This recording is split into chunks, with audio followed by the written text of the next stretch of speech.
Hello and a warm welcome to TBC News. Our top stories.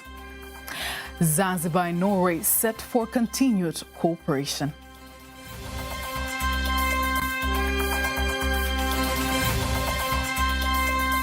Do appreciate that we have built a good number of our people's capacity in Zanzibar. Fraudulent law practitioners on hot seat.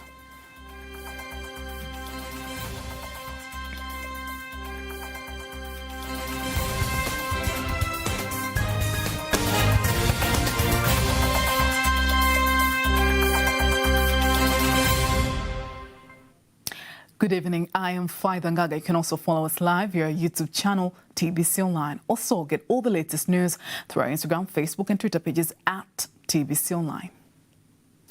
The President of Zanzibar, Dr. Hussein Ali Mwinyi, has thanked the Norwegian government for its continued efforts to support Tanzania, including Zanzibar, on various development issues. Dr. Mwinyi has expressed his gratitude at the State House in Zanzibar while speaking with the Norwegian ambassador to Tanzania, Elizabeth Jacobson, who came to bid farewell after finishing her tenure of service in the country. Lua Mohammed has more details. Dr. Mwinyi has elaborated to Ambassador Jacobson that Zanzibar has benefited from the development support from Norway in many areas, including health, electricity and education sectors. We appreciate the support that we have received in health, particularly the support through the medical university there. We do appreciate that. We have built a good number of our people's capacity in Zanzibar in health, particularly mental health, and the support from the private sector as well. So we really appreciate that, and definitely we are looking forward to be working with the incoming ambassador to further strengthen the cooperation and, probably do other sectors. We really appreciate that. So wish you all the best. Dr. Mwinyi reiterates Ireland's determination to produce its own electricity to provide reliable services to the people of Unguja and Pemba instead of relying on electricity from Tanzania mainland. We are particularly thankful for the two areas of cooperation, the electricity, the power. You've done a lot. The power from Tanga to Pemba, from Dar es Salaam to Zanzibar, and the distribution, even in the islands, it's been huge. And I think when it comes to the transmission of power around the two islands, you've done a lot. So we really thank you for that. Ambassador Elizabeth Jacobson praises Tanzania for continuing to be a peaceful country with its warm-hearted people applauding political unity and stability, explaining that Tanzania is an example of a model country in Africa and around the world as a democratic nation and an implementer of human rights. Graduated out of bilateral support to the health sector, but we are more cooperating with the Union of Tanzania and Zanzibar through civil society and through multilateral channels, research, cooperation and private sector. We are keen to support that and facilitate anytime there would be any challenges. We would be willing to step in, and we are happy for this private-public cooperation. There is a lot of funding from the public also to the research done by Högland. So the health sector is very important, and I mentioned that we, in addition to private sector, we also work with the multilateral, the UN and the World Bank, and we have a main cooperation with the UN organization for many, many years, both mainland and Zanzibar. The ambassador has promised the president of Zanzibar that the government of Norway will always continue to collaborate with Tanzania, including Zanzibar, to attain development goals. Vice President Dr. Philip Mpango directs the Tanganyika Law Society, TLS, and the Advocates Committee to take stern disciplinary and legal action against few law practitioners who ruin the reputation of the legal profession in the country by failing to adhere to the moral standards of the profession. Apasia Ringo has more details. The Vice President gave the directive earlier today while opening the annual TLS General Meeting at the Arusha International Conference Center, AICC, in Arusha region. He insists that there have been suspicions for some lawyers to get involved in the acts of corruption and fraud for their personal interests, including accepting bribes. Zinazotozwa na mawakili katika usimamizi wa mashauri. Citizens are still complaining about the high cost charged by lawyers in the management of proceedings. It is said that there are some of you who give various reasons for postponing court cases for your own personal interest, and thus become part of the problem of delaying the completion of proceedings and causing increased costs. Therefore, I would like to request that you look at how you reduce your costs, but also to increase cooperation with the court so that the improvements that have been made may help to reduce the time of proceedings in court and ensure that justice is available on time. Na kuhakikisha haki inapatikana kwa wakati. Dr. Mpango asked that it's the responsibility of the legal sector and institutions to continue to analyze and make recommendations on the laws that need to be revised or rewritten in this country. Inasemekana kuwa baadhi yenu mnawasaliti wateja wenu kwa kupokea rushwa kutoka upande wa pili. It is said that some of you are betraying your clients by accepting bribes from the other side and ruining the case. The hope of many citizens is that you choose to be lawyers because you love justice and defend the weak, and not because of love for money. So my call to the attorneys and lawyers across the country is to respect the ethics of the legal profession.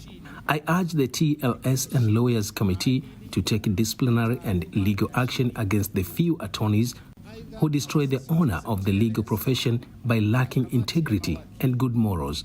Dhidi ya mawakili wachache wanaoharibu heshima ya taaluma ya sheria kwa kukosa uadilifu na maadili mema. On his part, the Ministry for Constitution and Legal Affairs, Dr. Damas Ndumbaro, calls on TLS members to actively participate in the constitutional review process, as well as in the process of changing laws related to politics, elections, and democracy, believing that they are law professionals with enormous experience in those areas. Tunavyoongelea katiba, wanasheria ambao wamebobea katika eneo hilo.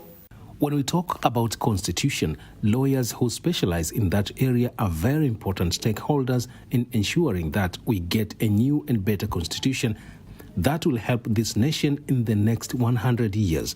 So I ask you not to hesitate to give us advice, to cooperate with us and guide us in this process. Msusite kutuongoza katika mchakato huu. The Legal and Human Rights Center says the policy for quality education in the country should be looked at cautiously to develop positive outcome and productivity from students and professionals from the primary level. The Human Rights Center believes that the Ministry of Education has the responsibility to prepare the best and comprehensive education policy at all levels. The Executive Director of LHRC, Dr. Anna Henga, says that the education policy in the country should be built based on the broader interests of the community. Rasimu ya sera ya elimu ifungamanishwe na sera nyinginezo zinazoongelea kwa namna moja ama nyingine ujuzi. The draft education policy should be linked with other policies that talk about skills and knowledge, such as science and technology, small-scale industries policy to have a crop of graduates with more skills and knowledge. Education is the first thing that drives development in the developed countries. Given 3 weeks to discuss the education policy is a short period of time, and we think it's good to be given at least 60 days to analyze and involve teachers, lawyers, and students, because they also have their opinions on the policy. Tushirikishe na wananchi wenyewe na wanafunzi wenyewe, kwa sababu hata watoto wenyewe wana maoni yao, ungekuwa na maoni yao labda kutokana na sera hiyo. Until now, the broad outlook view of the best education policy continues to bring a productive and positive debate in bringing about desired reforms of the education system in the country. Now let's have a look at other stories. The Speaker of the Tanzanian Parliament, Dr. Tulia Ackson, is expected to run for the presidency of the Inter-Parliamentary Union, IPU, for Africa, which is expected to be held in October 2023 in Rwanda. Apasia Ringo has more details. Breaking the news to some of the members of the IPU in Dar es Salaam, the Minister of Foreign Affairs and East African Cooperation, Dr. Stargomena Tax, says Dr. Tulia Ackson is a smart and hard-working leader, and she believes that she will promote Tanzania well and asks them to support her. Prior to becoming leader, she is also a very careful person. If you have noted while she leads us in the National Parliament, she listens attentively. She'll also, you'll get a feeling that she knows the rules. She goes through everything to make sure that her leadership in whatever she does is based on her principles, but also the rules of the game. And this is, I think, the quality which is needed for somebody to be a president of such a big organization. On the other hand, the Tanzania representative to the Interparliamentary Union, IPU, Eli Bariki Kingu, has described Dr. Tulia Ackson as a strong and bold woman and has been able to bring positive results at high positions. Dr. Tulia Ackson demonstrated her leadership in several regional and international organizations, including the one that you, Honorable Minister, have mentioned. She has become the president of Geo-African Group. She has championed cause of women empowerment, and she has worked tirelessly to ensure that women have voice in decision making. As the president of IPU, Dr. Tulia Ackson will be strong advocate of parliamentary democracy, promoting dialogue and cooperation among parliaments around the world. About 1,500 members from all over the world will participate in the election that is expected to be held in Rwanda.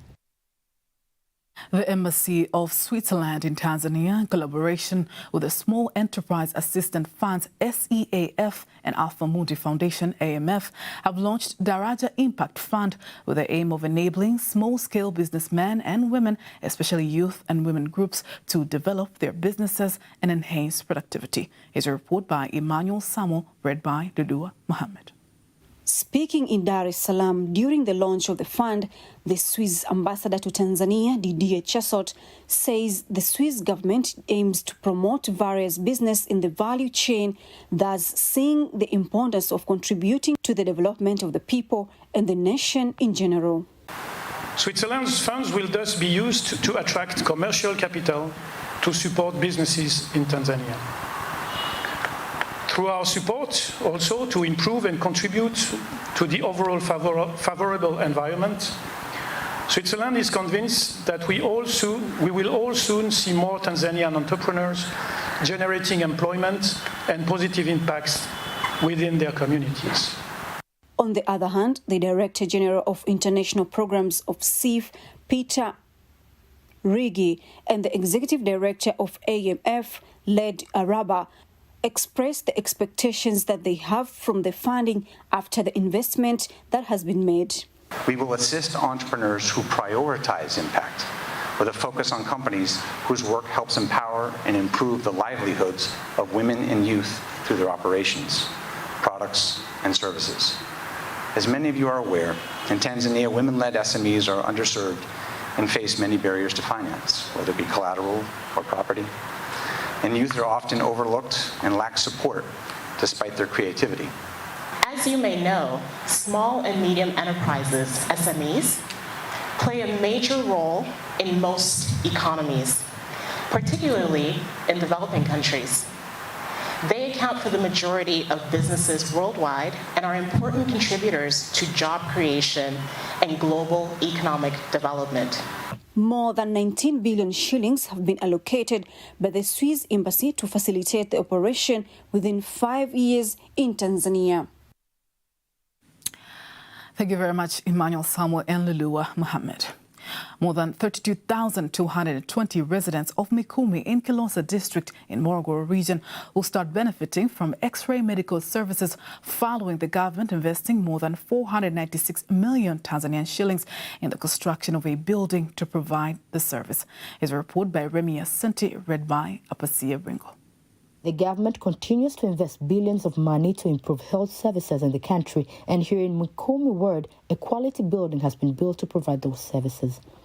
Now, the X-ray medical services will be provided to patients who are here after the government completing the construction of a special room to provide this service, which was missing for a long time, leading the residents walking for more than 120 kilometers to follow the service at the Morogoro Region Referral Hospital. The existence of radiation machine will help approximately 31,000 citizens, where before the existence of this service, the citizens had to follow this service in the city at a distance of 120 kilometers. To ensure that the service is sustainable, here the medical practitioner of the Mikumi Health Center, Nuru Mabula, makes a request to the government. We ask the government to also be able to add more doctors because the presence of only one doctor might delay the service when he faces some challenges. The main focus of the Uhuru Torch in Kilosa district is to improve the management of the implementation of development projects to facilitate access to quality services for the community.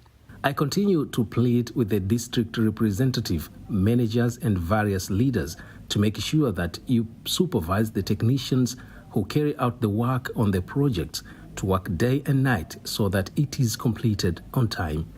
The availability of this service brings delight to the residents of the area and the surrounding areas.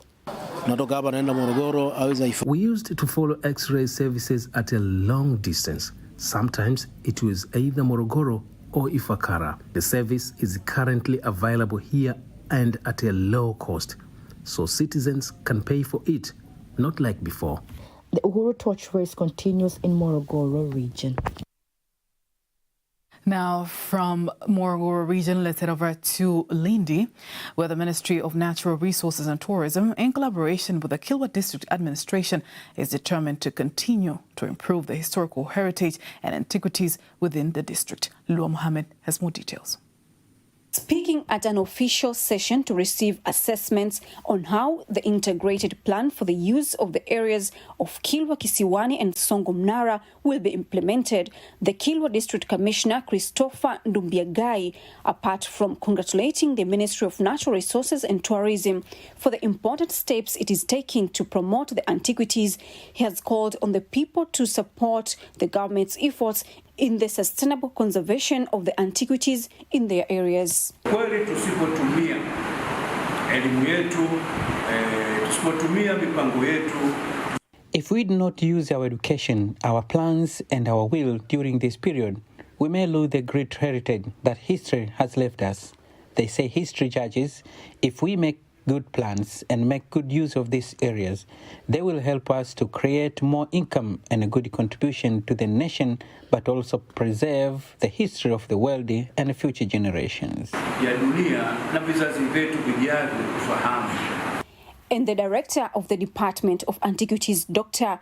Christowaja Ntandu, says that it is the plan of the ministry through the department to develop various antiquities in the country so that the area becomes a catalyst for the development of the nation, while the special seats councillor for Pande Division in Kilwa, Rukia Jamadari, gives recommendations for the implementation of the plan. Kilwa inaweza ikawa ndio mfano. Ukimaliza huu mfano, Kilwa can be an example if this plan is completed. I can say after Mikindani, Kilwa is going to break records by having this plan. Personally, I am relieved. Also, I would like to convey greetings from the Secretary General and the Minister, as they say that we should work with the respective districts, especially in the management of our protected areas, and the Ministry has promised to cooperate with us.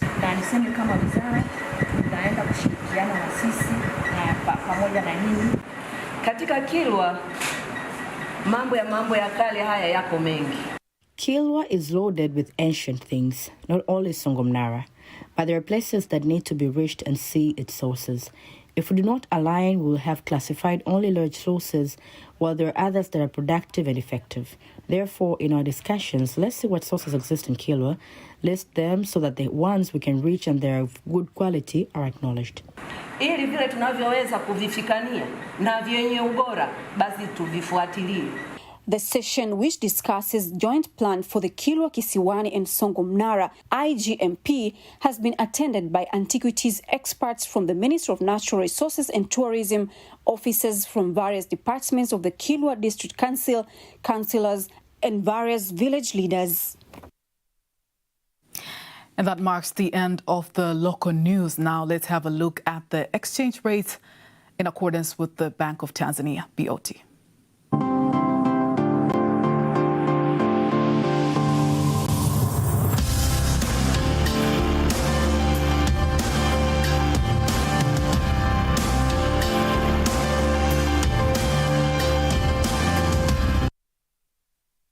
Don't miss TBC News every weekday to know all the latest in exchange rates. Now it's time for the latest in international news.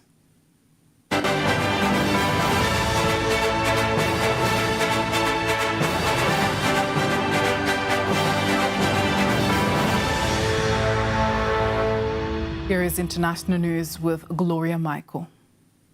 9 people have died after an outbreak of an unknown disease that has hit the northern county of Marsabit in Kenya in the past 2 weeks. Authorities say over 80 others are seriously sick after the disease broke in Kagi.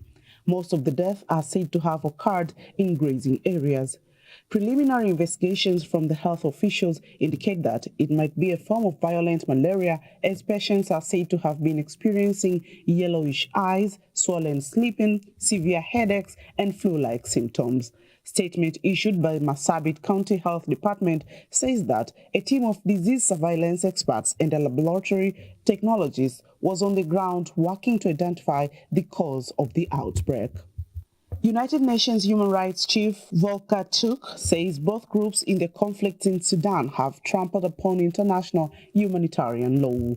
Opening an emergency session of the UN Human Rights Council in Geneva, Turk urges countries with influence to help end the violence. In other development, President Yoweri Museveni of Uganda has renewed calls for a ceasefire in the ongoing conflict in Sudan and warned the army against personalizing the country. Museveni met the special envoy of the chairman of the Transitional Sovereignty Council in Sudan, Ambassador Dafala Al-Haj Ali, at State House in Entebbe, where the two discussed the conflict in Sudan. He says a ceasefire is critical to allow peace for people to elect their leaders as owners of the country, as the country does not belong to the Sudan army. Fighting has been continuing in the capital Khartoum and in the city of Omdurman. This is the 4th week of fighting between Sudanese army and the Paramilitary Rapid Support Forces, RSF.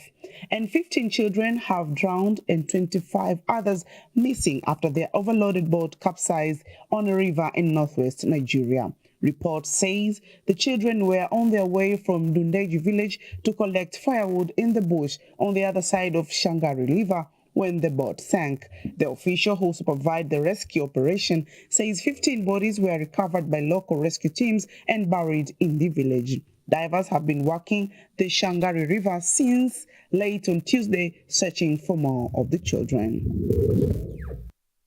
That was international news as compiled by Dorothy Mari and read to you by Gloria Michael. Sports news up next.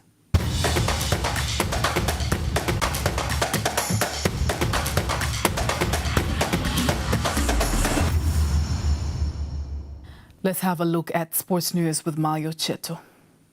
Africa's information officer Ali Kamu urges fans not to fire gun powder during the Confederation Cup semi-finals match against Maruma Galaxy to be played at the Benjamin Mkapa Stadium tomorrow. Kamu calls on fans to support the team adhering the Confederation of African Football CAF regulations so as to avoid sanctions.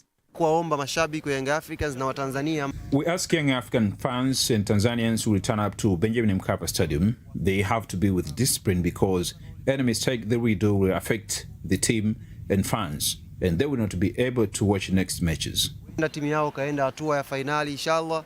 Confederation of African Football CAF fined Young Africans $35 million equal to 80 million Tanzanian shillings after their fans committed various offenses in the quarter-final match against Rivers United.